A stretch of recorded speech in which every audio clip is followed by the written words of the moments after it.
everyone, welcome back. It's Rachel with Living the Journal Life. I'm super excited you're here. Today we're going to set up both of my A6 Hobonichi, both my day free, which this one I am going to use for work, and my just Hobonichi original A6 that I'm going to use as a common planner. So the setups for these are going to be very, very simple, and I just wanted to show in one quick video how I'm setting them up. So I'm starting with these stickers from Mandy Lynn Plans, just so that I can easily see the dates just a bit easier. I use these to track work things. So it's a very functional spread, and I don't need a ton of decoration. I just need it to be super functional. And I realized that I had skipped a page because of course I have. Apparently setting up any of my planners this year for 2024 is going to be a little bit of a hot mess. If you saw my cousin set up, this one is not as bad, but I'll try and link that one because boy was that not smooth. These ones went a lot smoother. So I'm just putting these at the top of each of the months. These have extra months, but I don't know if I'm going to need those, so I'll see towards the end of the year, and if I feel I need that for future planning, then I'll put some stickers there as well. I have lots of those month stickers from Mandy Lynn Plans. They're just a really nice size to have around. I wanted to use some of the Sweet Kawaii Design, the new month stickers, but they are too big for that little tiny. The A6 is very small. And I have some holidays, but I'm not sure that I'm going to put them in right away because that's usually something that I do when I'm planning out our production schedules and stuff. So I like to have them, but I'm not sure it's something that I need to pre-plan too much because I usually do that on like a monthly brainstorming basis. So I'm doing this monthly spread, and I won't make you watch all of it, but I do like to just show you in case you're new to the A6 planner and wanted to try out a sticker kit like this, where all the little pieces go. Because I saw some people in the Sweet Kawaii Design group that are new to the A6 planner going like, eek, where do all these pieces go? And so I wanted to show you they go on really easy, and well, if you're not me, and it just makes everything sort of look great. And I'll show you a flip through at the end of how that turned out.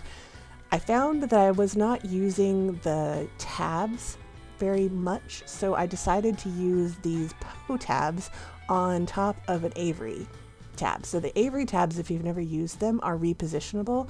So I use them all 6 months, like one tab for 6 months. So they're really long-lived, and they will pick up if you use fountain pen and you put it over fountain pen ink, it will pick up the ink, so don't do that.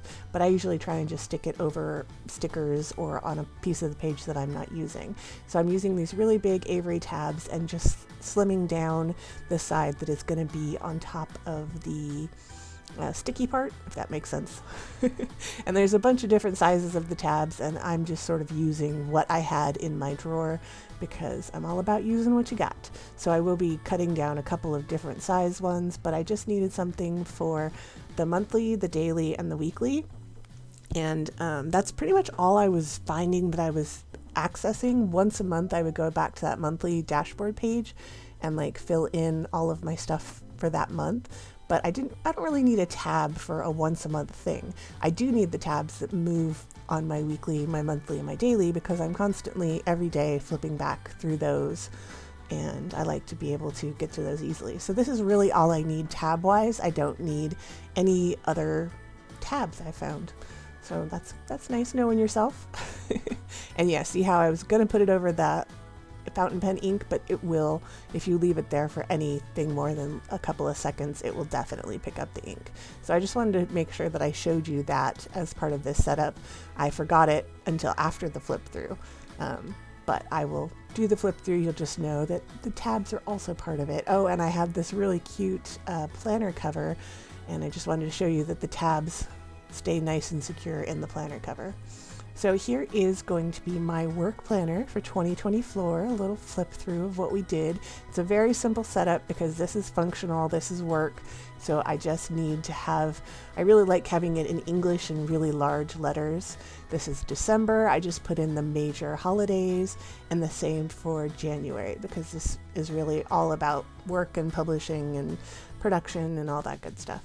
So this one is going to be my 2024 commonplace journal. So, or commonplace planner, whatever you'd like to call it.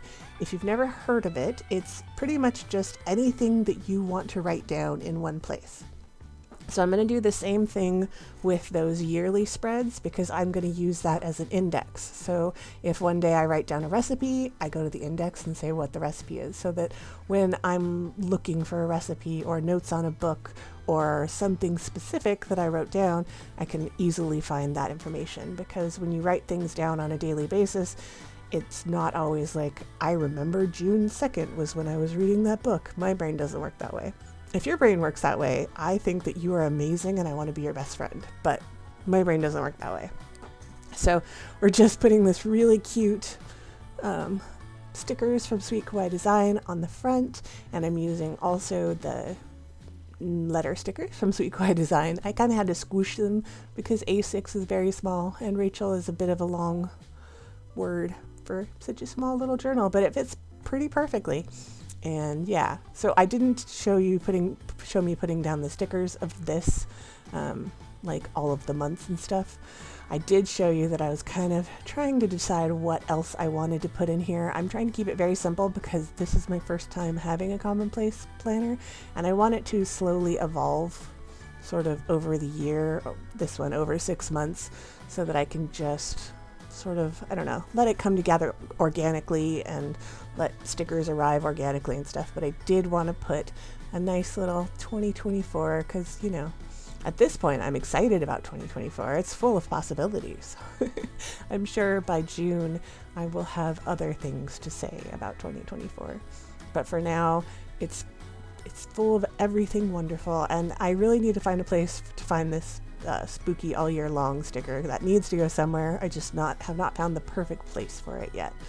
So I won't make you sit through putting down all of the monthly stickers again since we just watched that, but I'll do a little flip through of my commonplace journal, and if you guys are interested, I will let you in on how this comes together throughout the year. I'm not sure how it's going to come together. It's still a mystery to me, so that's kind of part of the fun of something new, is that you don't really know exactly how it's going to come together.